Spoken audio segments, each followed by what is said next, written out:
Radio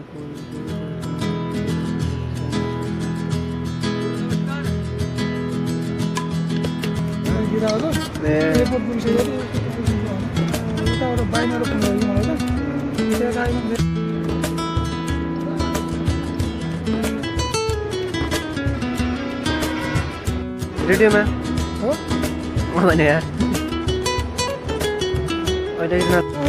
विश्वाधारं गगनसदृशं मेघवर्णं कुमलं लक्ष्मीकान्तं कमलनयनं वृषाणं वन्दे विष्णुं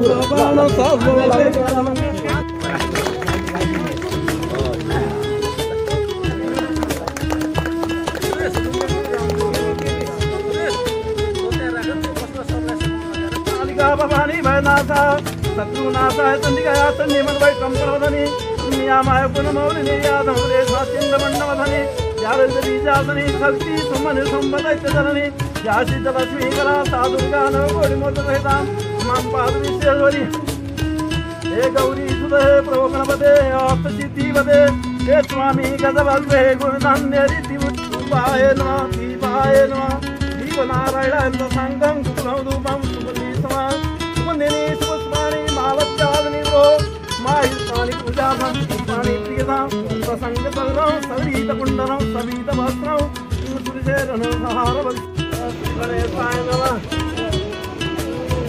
गणेशाय नमः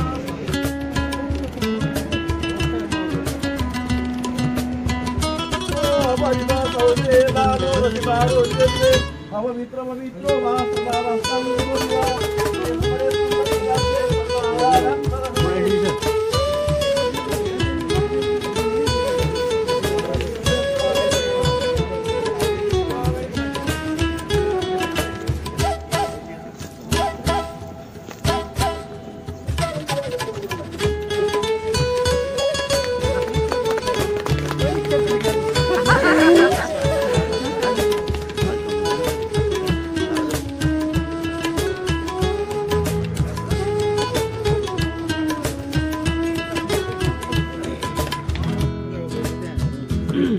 बान्नु त कति बेला चाहिँ धाबान्नु हो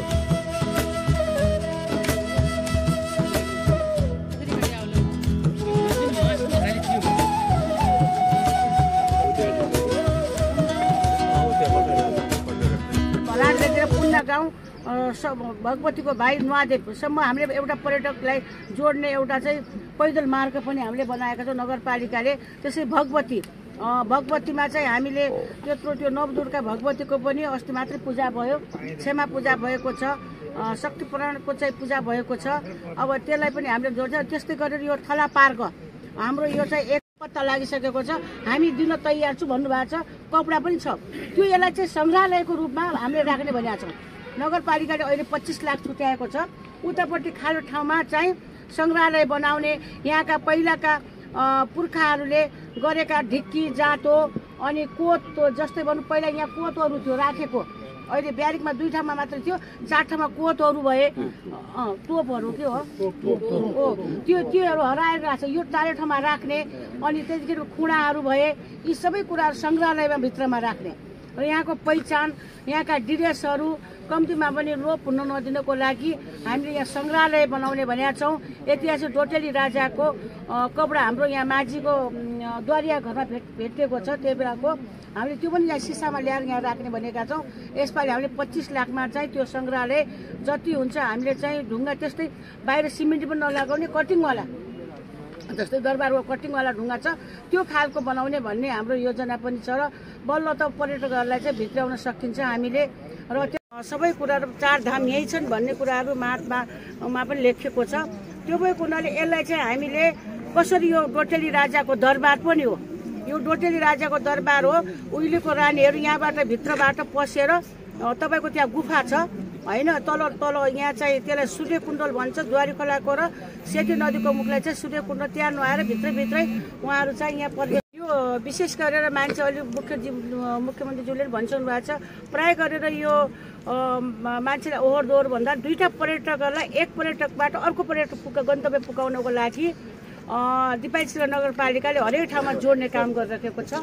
र त्यसै सन्दर्भमा उतातिर हाम्रो दुधेश्वरी छ, यतातिर हाम्रो कोट भैरव छ, यो दुईटैलाई पर्यटकहरूलाई चाहिँ जोड्नको लागि र यति मात्रै नभएर हाम्रो भनेको यो यतातिर चाहिँ बासुधारा भयो, दिल्पेश्वर मठ भयो र यो तीनवटा गन्तव्यहरू चाहिँ यसलाई चाहिँ खास गरेर उमा चाहिँ महापुराणमा पनि लेखिएको छ। यहाँ पत्रकारज्यूहरूलाई गर्नको लागि अनुरोध गर्छु। त्यसैगरी निर्माण व्यवसायी हाम्रो डम्बर भट्टज्यूलाई पनि आसन गराउनको लागि हार्दिक अनुरोध गर्दछु।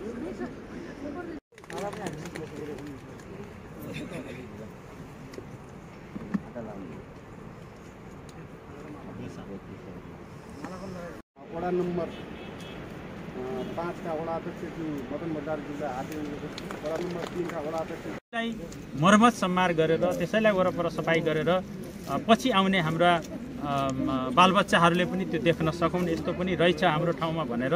त्यसकारण यसको संरक्षण गर्नुपर्ने पनि हुन्छ र अब धेरै सिमेन्ट लगाएर धेरै पैसा खर्च गर्नुभन्दा पनि जो प्राकृतिक रूपबाट जे छ यो ठाउँमा त्यसैलाई सजाएर अहिले त कस्तो पनि छ सबै ठाउँमा हामीले हेर्छौँ र यसलाई यहाँ आइसकेको मान्छे 1-2 घण्टा कमसेकम यहाँ बस्नको लागि वातावरण बनाऊ र त्यसलाई रमणीय बनाऊ। जहाँ ढुङ्गा छन् त्यसलाई सजाइदिउँ, जहाँ रुख छन् त्यसको वरपर चौतारा बनाइदिउँ, जहाँ यस्ता सिडी लगाएका छन् त्यसलाई कलर लगाएर अलिकति व्यवस्थित बनाइदिउँ। त्यो भयो भने के हुन्छ भने मान्छे कमसेकम बजारबाट 1-2 घण्टा आराम गर्न यहाँ आउन सक्छ र अरू मान्छेलाई पनि हामीले ल्याउन सक्छौँ र यो कुरामा हामी लाग्यौँ भने सहज नै हुन्छ र यसको लागि प्रदेश सरकारले पर्यटकीय क्षेत्रको विकासको लागि अहिले यसरी नै अगाडि एउटा नीतिगत रूपबाट योजनाबद्ध रूपबाट अगाडि बढेका छौँ।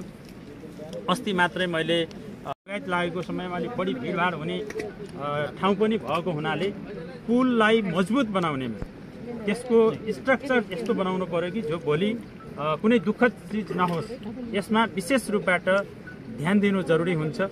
मलाई याद छ म सानै छँदाखेरि हाम्रो झुलुङ्गे पुल टुट्दाखेरि हाम्रो यो ऐतिहासिक स्थल पनि हो, यो एउटा ऐतिहासिक रूपबाट यसको प्रचार भएको छ विगतदेखि नै यो ठाउँको। तर यहाँ हामीले पर्यटकहरूलाई भित्र्याउने कुरा, यहाँ भौतिक संरचना तयार गर्ने कुरा, आएका मान्छेलाई बस्नेको लागि कमसेकम ठाउँहरू बनाइदिने कुरा विगतमा हुन नसकेको कारणले पनि यो ठाउँ ओझेलमा परेको हामी सबैले महसुस गरेका छौँ। त्यसकारणले यो झुलुङ्गे पुल बनिसकेपछि यो कुनै मान्छेलाई आवत जावत गर्नको लागि बनेको पुल होइन, यो विशुद्ध पर्यटकीय विकास गर्नको लागि बनेको पुल हो।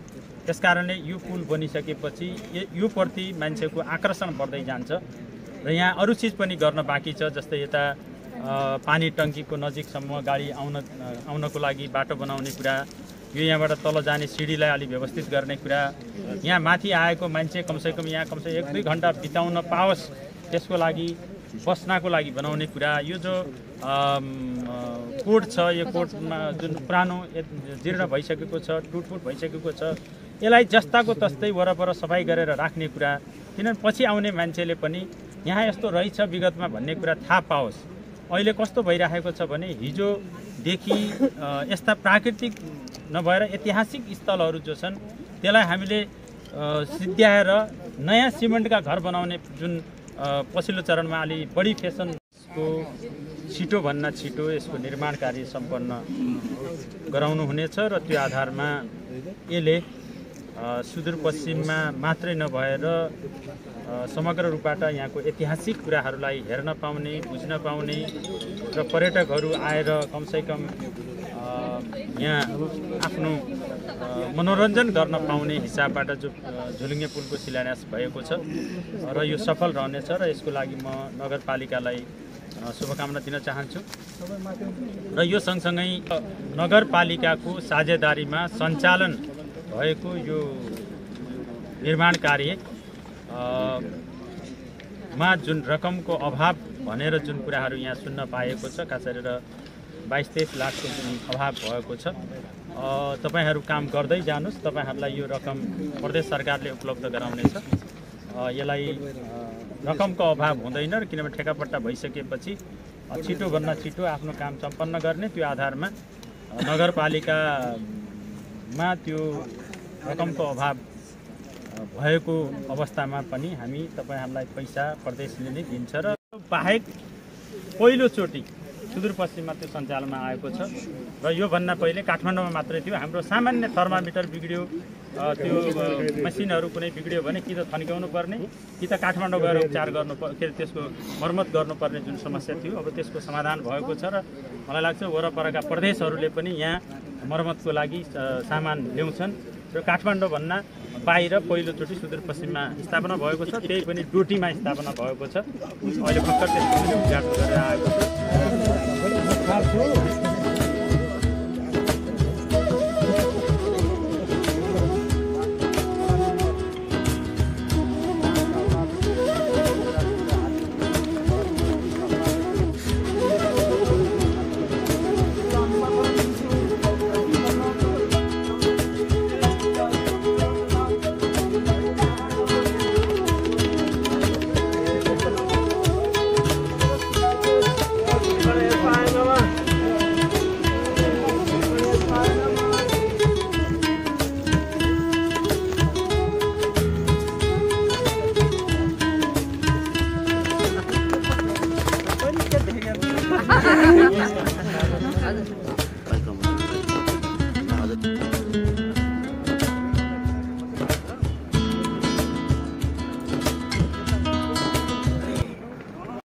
नमस्ते, मेरो नाम चक्रबहादुर अग्रवाल, दिपाल सिडी नगरपालिका वडा नम्बर 2।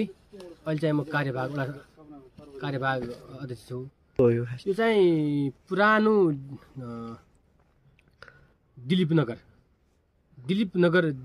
दिलीप राजाको नामले गर्दा दिलीप नगर नाम रहेको, त्यसकै सट्टा चाहिँ म भगवानको नाम दिल्पेश्वरको नामले गर्दा दिपाल नाम रहन गएको। अब यो चाहिँ पुरानो इतिहास चाहिँ राजा रामचन्द्र भगवानका परबाजेको चाहिँ इतिहास चाहिँ यहाँ चाहिँ उल्लेख छ। स्कन्द पुराणमा चाहिँ उल्लेख खोजे हुन्छ यसको बारेमा। यो दिपाल सिडी नगरपालिका वडा नम्बर 2 को एउटा यो चाहिँ यो पुरातत्व विभागले पनि पर्यटक स्थल भएको नाताले गर्दा पुराना दरबारहरू, भैरव मन्दिरहरू जीर्ण भएका अवस्था छन्। अहिले चाहिँ के नगरपालिकाको पहल अनुसार पुलको इस्टिमेट भएको हुनाले केही पर्यटकीय मान्छेहरू आउने, वडा नम्बर 2 मा चाहिँ पर्यटकीय स्थल छ भनेर एउटा सबैको चाहिँ चासो हुने भएको हुनाले यसको उन्नति विकासको लागि चाहिँ अहिलेका नगर प्रमुख चाहिँ मान्छेलाई अब यो पर्यटकीय स्थल, धार्मिक स्थल भनेको हुनाले पुरानो दरबारका संरचना नयाँ किसिमका अब यस्तो विकास गर्ने गएमा यसको विकास हुन्छ नै। यो दिपाल सिडी नगरपालिकाको एउटा यो पुरानो ऐतिहासिक भएको हुनाले यसको चाहिँ उन्नति विकास चाहिँ हुन्छ। पर्यटकीय मान्छे पुलमा हेर्ने दृष्टिले कुनै मान्छे वारपार दिल्पेश्वर बासुधारा पुरानो इतिहासमा के छ भने चाहिँ दिल्पेश्वर र बासुधारामा नुहाएर आउने, दिल्पेश्वरको दर्शन गर्ने, दुधेश्वर भगवानको दर्शन गरेर शैलेश्वरी माताको दर्शन गर्ने भन्ने एउटा इतिहास जोडेको हुनाले यो बाटो नै एउटा यो पुरानो स्थलगत बनाएको हो। यो चाहिँ मैले अघि नै भनिहालेँ नि हजुरलाई, त्यो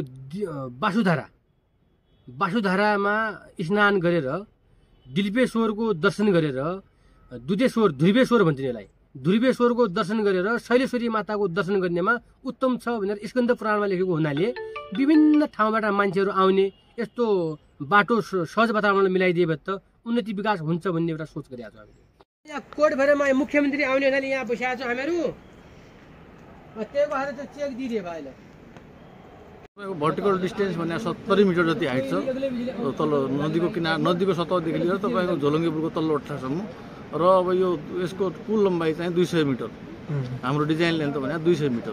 पुलको प्रकार भने अब 3 किसिमको हुन्छ पुलहरू। प्रायः एउटा सस्पेन्डेड हुन्छ, सस्पेन्सन हुन्छ, ट्रस हुन्छ। यो सस्पेन्डेड झुल्ने टाइपको पुल मिटरको झोलुङ्गे पुल मात्रै छ। एक्जिलरी र सप्लिमेन्ट्री स्ट्रक्चरहरू कुनै पनि छैनन्।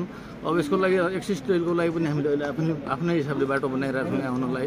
अब यो सिडी धेरै तपाईँको कम्फोर्टेबल छैन तपाईँको मान्छेहरूलाई हिँड्नलाई। त्यही भएर धेरै कुराहरू पर्यटन पूर्वाधारहरू बनाउनु पर्ने आवश्यक देखिन्छ र यसको मास्टर प्लानको आधारमा टेकेर केन्द्र सरकार, स्थानीय स्तरका सरकार र सङ्घीय सरकारबाट सहयोग भएपछि यो तपाईँको सुदूरपश्चिमको लागि किसिमको पर्यटनको हब नै बन्छ जस्तो लाग्छ।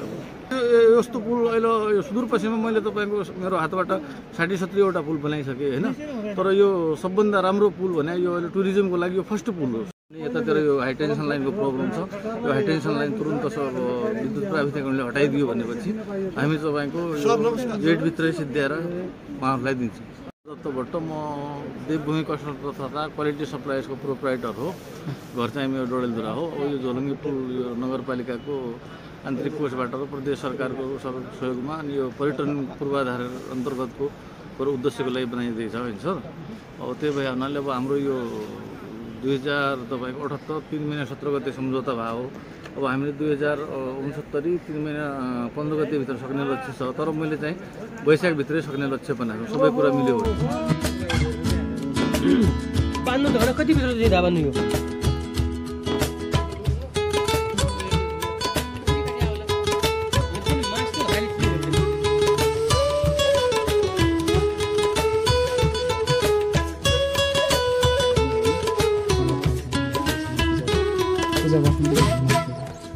हुने भएपछि यहाँ धेरै उ भइहाल्छ।